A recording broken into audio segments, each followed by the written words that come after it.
And welcome to ABC 31 News Tonight. I'm Scott Beadle.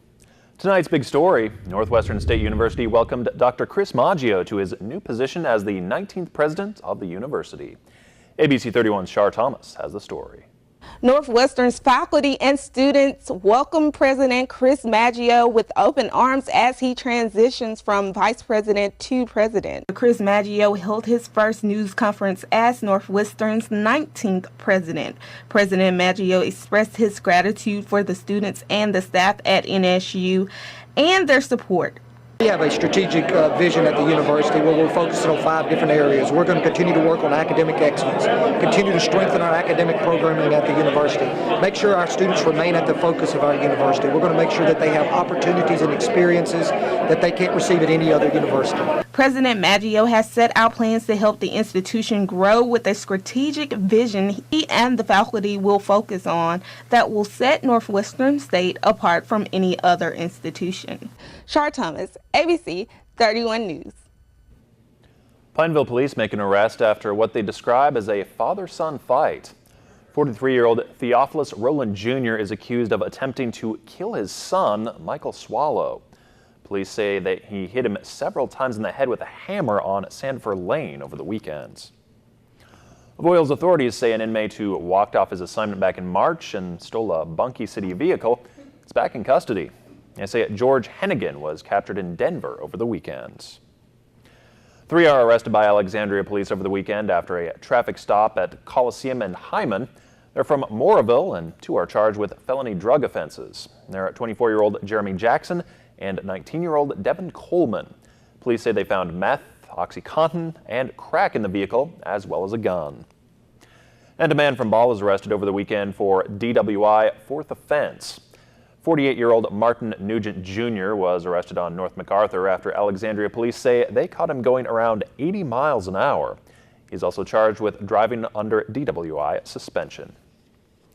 State residents have a week to go before they need to file their 2016 individual income tax returns. The fastest way to do so is with Louisiana File Online. The Rapides Parish Police Jury has positive things to report about Red River Levee Recertification Project. They held a press conference today to share the news. Today we would like to announce that we received from the U.S. Corps of Engineers Vicksburg District a letter of transmittal to FEMA of the required documentations under 44 CFR 65.10 along with their recommendation to accredit the Red River Levee South Bank Alexandria side. The remaining piece is FEMA's official accreditation of the South Bank levee. We believe that the accreditation will be forthcoming this fall. The FEMA accreditation process normally takes about 6 months on the average. This is very important action and accumulation of a very long process starting back in 2009. The Red River Levee South Bank, the Alexandria side, has met all requirements established by the U.S. Army Corps of Engineers. Those requirements have determined the levee system can be reasonably expected to prevent flooding from the leveed area and not exceed the base flood line. Well, it felt a lot like summer out there today with highs in the 80s and high humidity. Meteorologist Ross Whitley is here with your weather now. Yeah, that's right. We saw temperatures getting up into the middle 80s for today. And we're going to continue to see those temperatures climbing up into the 80s throughout the rest of this week as well. And we'll see our temperatures around 84, 85 degrees till about the middle part of the week when we see temperatures getting to or above 85 for this week. And then we'll watch thunderstorms enter the forecast as we get into the later part of the week. Of course, I'll talk more about those thunderstorms and what you can expect in just a little bit. Thanks, Ross. Another year, another successful river fete. ABC 31's Joanna Phillips spent some time in downtown Alexandria over the weekend during the fete. Culture, spirit, and collaboration filled downtown Alexandria this weekend, while the 2017 River Fete celebration was in full swing. Saturday consisted of classic cars, children's activities, live music, food, art, and the Louisiana Dragon Boat races on the Red River.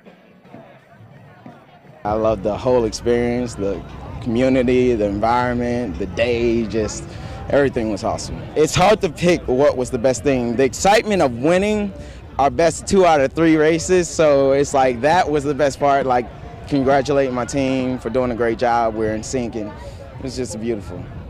The fete grows bigger and better every year. Even those who were attending for the first time were impressed at what the city has done with the festival. This is my first time at River Fete, surprisingly. My favorite part so far has been walking around and socializing. That's my favorite part. The dragon races were good, the music has been pretty good, but mostly it's the people. It's the walking and the people. The 6th annual River Fete will be back next year, of course, bigger and better as always. Joanna Phillips, ABC 31 News. In 2008, an endowed scholarship was established at Northwestern State University's athletic department in honor of James L. Oliphant. This year will mark the 9th year of a golf tournament that raises money for that scholarship. When we organized the golf tournament, we wanted to do it on the date that would be closest to my dad's birthday, and it happens that this year it falls on his actual birthday. So it's Saturday, May 13th at 8 a.m. It is a shotgun start, and people can register on site, or they can go online and register as well, or by calling 972-897-5357. The tournament will be held at the Northwestern State University Recreation Complex and Demon Hills Golf Course. For more info, you can call Nicole Gray directly at 972-897-5357. Coming up, investigations into Russian meddling continue as the former acting attorney general speaks publicly about it for the first time. Plus, numerous Penn State students face charges after a hazing incident turns deadly. The details next on ABC 31 News. Enter to win a $200 gift card to Dickens & Company, courtesy of KLAX TV. Visit us online on Facebook or Twitter and click register and get ready to win. Enter daily and share the post to increase your chances of winning. It's time to win from KLAX TV and Dickens & Company on Front Street, downtown Natchitoches.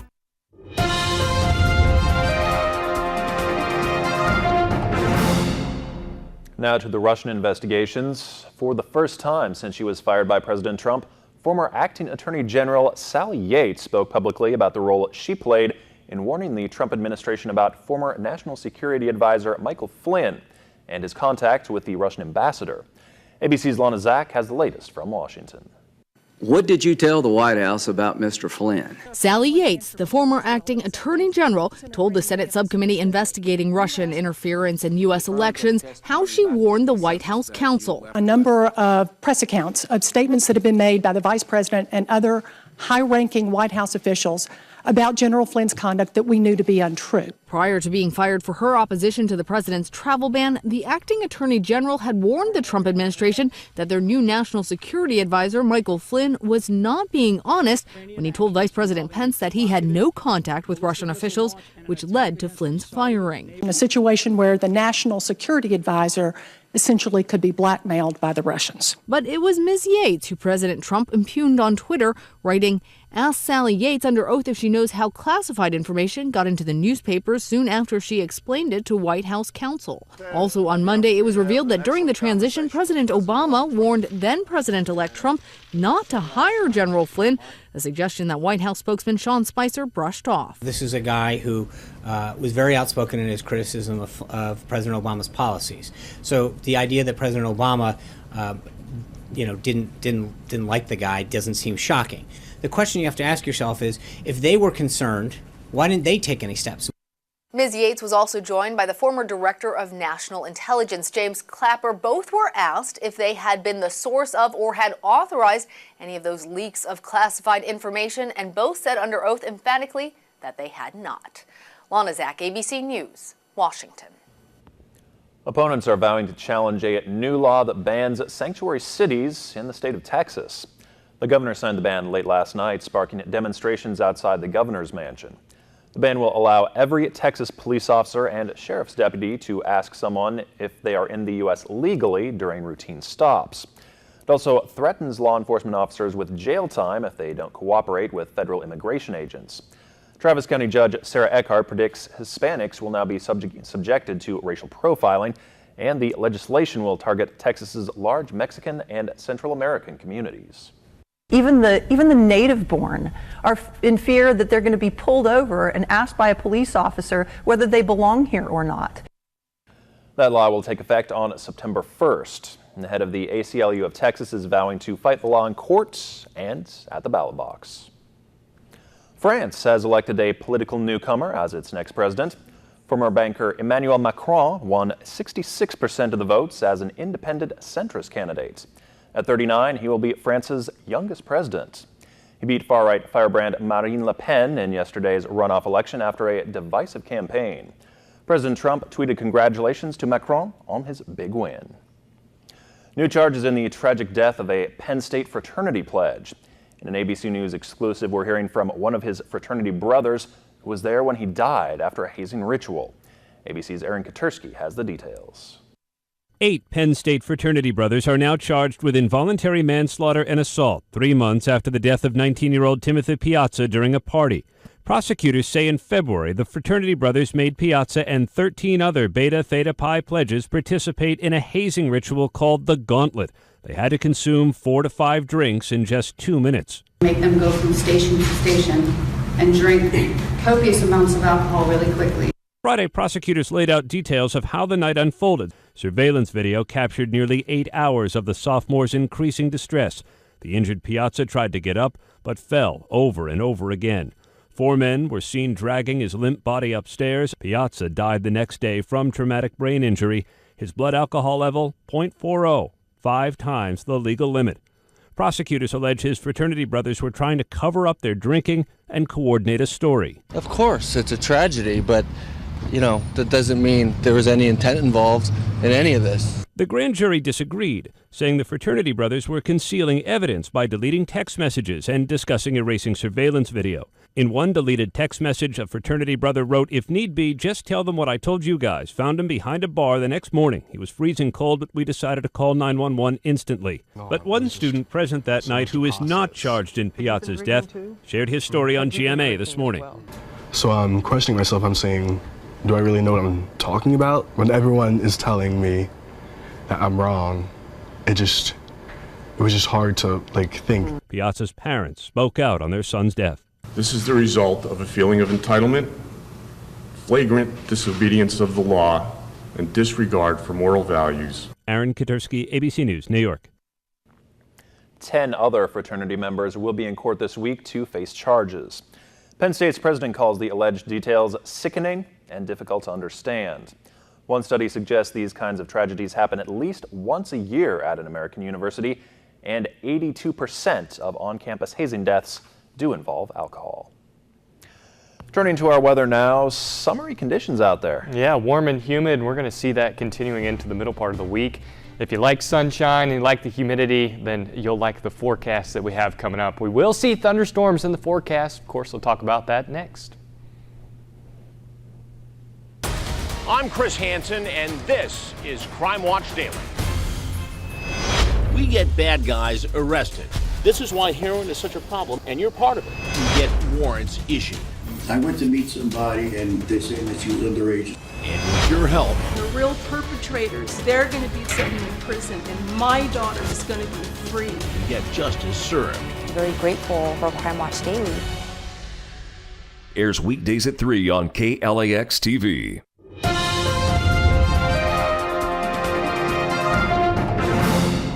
I'm meteorologist Ross Whitley looking at our current conditions out there. Partly sunny skies, 81 degrees. A warm day for sure today, topped out around 84. And you notice the humidity near the 60-degree mark. And anytime we get into the 60s with the dew point, then the humidity out there, you start to feel it. You start to feel the temperature, start to feel the moisture in the air. And that's what makes things uncomfortable. When the dew point's low, that's when the comfort level increases. So keep it below 60. That's what we're hoping for as we go throughout the rest of the week as well. Temperatures elsewhere across the region, 79 in Lafayette, 80 in Baton Rouge, and 76 in Lake Charles, 80 in Leesville, as well as Natchitoches at 80. Also, overnight tonight, we're going to see temperatures dropping to around 57 degrees. Our average for this time of year is right around 58, so not too far off from the average.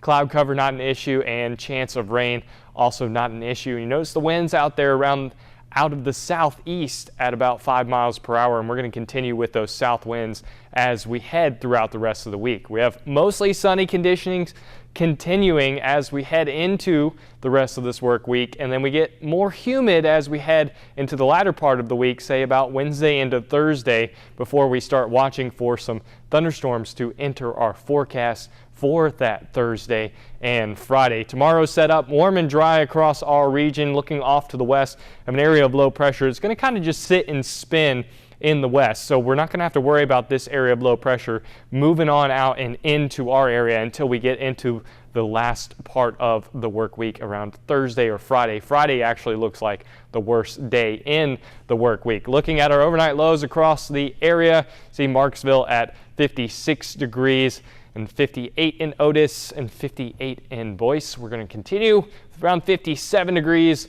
overnight here in Alexandria, and again, partly cloudy conditions. More 80s for tomorrow, warming up to the mid-80s all across the area. Leesville at 84, Alexandria at 84, Marksville at 85. And going to our extended forecast, we'll notice Tuesday through Wednesday, not too bad, a little humidity out there, temperatures getting up into the 80s. And then Thursday into Friday, that's when we watch our thunderstorms enter our forecast. Won't be until late in the day on Thursday that we start to see scattered thunderstorms and isolated in nature. Friday is probably going to be kind of a wash. We're going to have rain around most of the day and thunderstorms, especially as we go throughout the afternoon.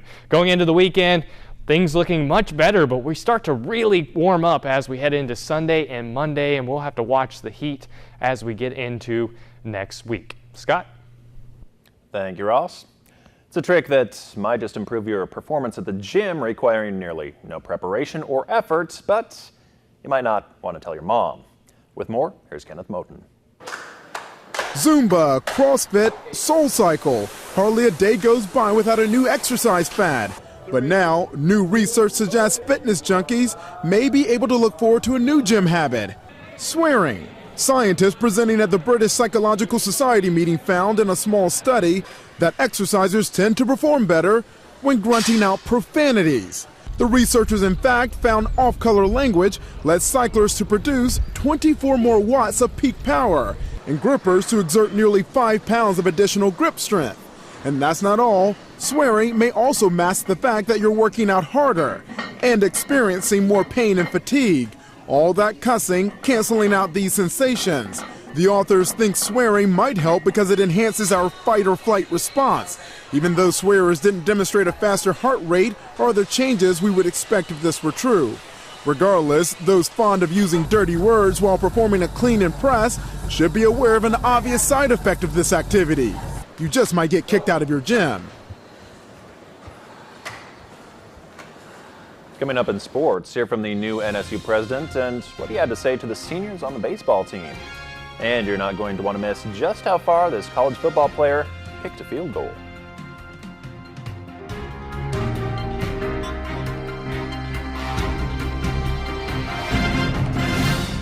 The Traxxas Monster Truck Destruction Tour invades the Louisiana Mudfest, and KLAX TV has tickets to give away. See these car-crushing giants compete in racing, wheelie contests, and then rock the house with amazing freestyle actions. Plus, meet the drivers and see the trucks up close at the pit party. Register on the KLAX website, on Facebook or Twitter. Enter daily to win a family 4-pack to the show and pit party. Tickets good for Sunday, May 21st.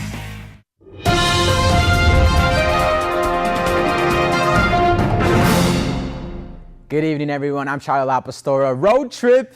It's what NSU baseball is on right now for this next week, starting in Little Rock tonight against the Little Rock Trojans. Coach Barbier talks about the coach in the opposite bullpen who used to be NSU's pitching coach, and then hear from NSU's new president talking to Barbier's seniors. Chris is a great friend of mine. You know, he recruited probably a few of the guys on our team now. I'm sure when they were younger. So great coach. You know, have a ton of respect for those guys, and been knowing Chris for a long time, since his volunteer days at Arkansas when he was coaching over there, and I was at Alabama. So great coach. I know his team will be well prepared.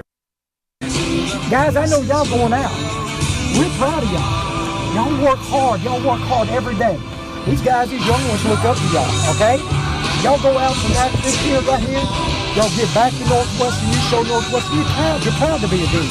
These young guys, they've worked hard for it. Y'all, these guys right there are going to make y'all proud next year. Congrats to La Tech senior forward Catherine Sloan. She's been named a 2017 Arthur Ashe Junior Sports Scholar in women's soccer for her outstanding academic and athletic achievement. She is one of just 26 student athletes in all divisions to be selected first team.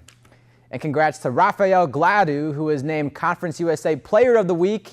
He hit .615 over the weekend series and had 4 extra base hits, including a game-tying 3-run homer in the top of the 8th on Sunday. Well, football season is still months away, but one college football kicker is ready. Trust me, this guy's ready. He just kicked an 81-yard field goal for fun this offseason. Yes, 81 yards. And here's video to show it. Gator kicker Eddie Pinero kicks it from 81 yards out. To give you an idea of how far this is, as a quick reminder, a football field is 100 yards, and the NFL record is 64 yards. It's his longest field goal in practice since he kicked one from 73 yards out in high school. His longest in-game field goal was a 54-yarder last year against Kentucky. He's just ready to kick off the season against Michigan on September 2nd. And flip that number from 81 to 18, because late into last night and early into this morning, historic game between the Yankees and Cubs was finally decided in 18 innings. Yes, 18 innings. The Cubs rallied in the bottom of the 9th to tie the game up. Great for the hometown fans at the time, as I'm sure after about the 14th inning, they just wanted this thing to end. It finally ended with an infield grounder by the Yankees' Starlin Castro. After 6 hours and 5 minutes, according to ESPN, it was the longest interleague game ever. And the rest of this segment isn't going 6 hours more. This next story is the last one, so we'll end it with the spectacular catch, one for the Web Gems, and it comes out of Grand Canyon University. It happened Saturday night. Catcher Griffin Barnes makes a catch after it hits his forearm, then his wrist, then in the mitt. Barnes is actually the younger brother of the LA Dodgers catcher Austin Barnes. Grand Canyon wins the game 19-0. With a spectacular catch involved with that, Scott. 19-0. Ouch. Yeah. That's a decisive win. A nice little trick catch there. Yeah. Yeah, that 18-inning game, somebody was, well, all the fans really getting their money's worth and then some in that one. They really were, and a lot of fans went home too. They had to work the next morning. Yeah, so. that's a short night. Yeah. Thanks, Charlie. No problem. A lightsaber battle was brewing in this park. A show of force that was also a fundraiser. The story next on ABC 31 News.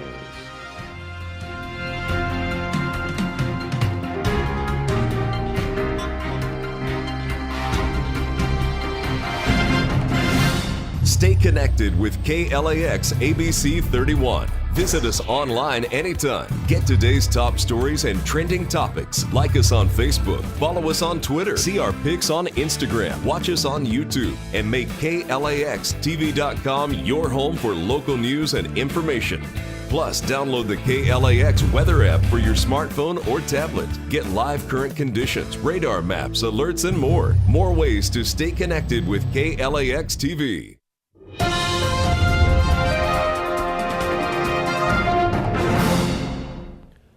How do you stage the largest, most epic lightsaber battle? Well, by using the Force, of course. Dozens of Star Wars fans gathered in Kansas City, Missouri over the weekend in an attempt to set a Guinness World Record for biggest lightsaber battle. Participants in the Battle for KC Lifesaver Star Wars battle were not only fighting for the title, but raising money to support children with cystic fibrosis. An actual number of people wasn't immediately available, but there is no current Guinness World Record for the size of a lightsaber battle, so the title should be theirs. Great cause, and definitely having a lot of fun out there. Very unique. Well, have a great night. Thanks for watching ABC 31 News.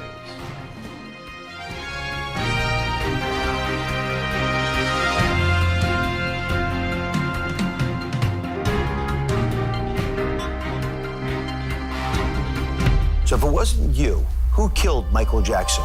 This May on The Dr. Oz Show. I just know there was a doctor in the house treating him, and he ends up dead. Gone too soon. What really happened to your favorite stars? Oz investigates. Fast food packaging alert. Do these chemicals leach into your food and into your body? Plus, Monday Dieter. Plans and detoxes to get you back on track by summer. All May on Oz. Watch Dr. Oz weekdays at 11 on KLAX TV. Explore strange new worlds on MeTV. Seek out new life. I've seen old photographs of this period. Let's get out of here. Hold it right there! And new civilizations. Boldly go to Mayberry and the Andy Griffith Show.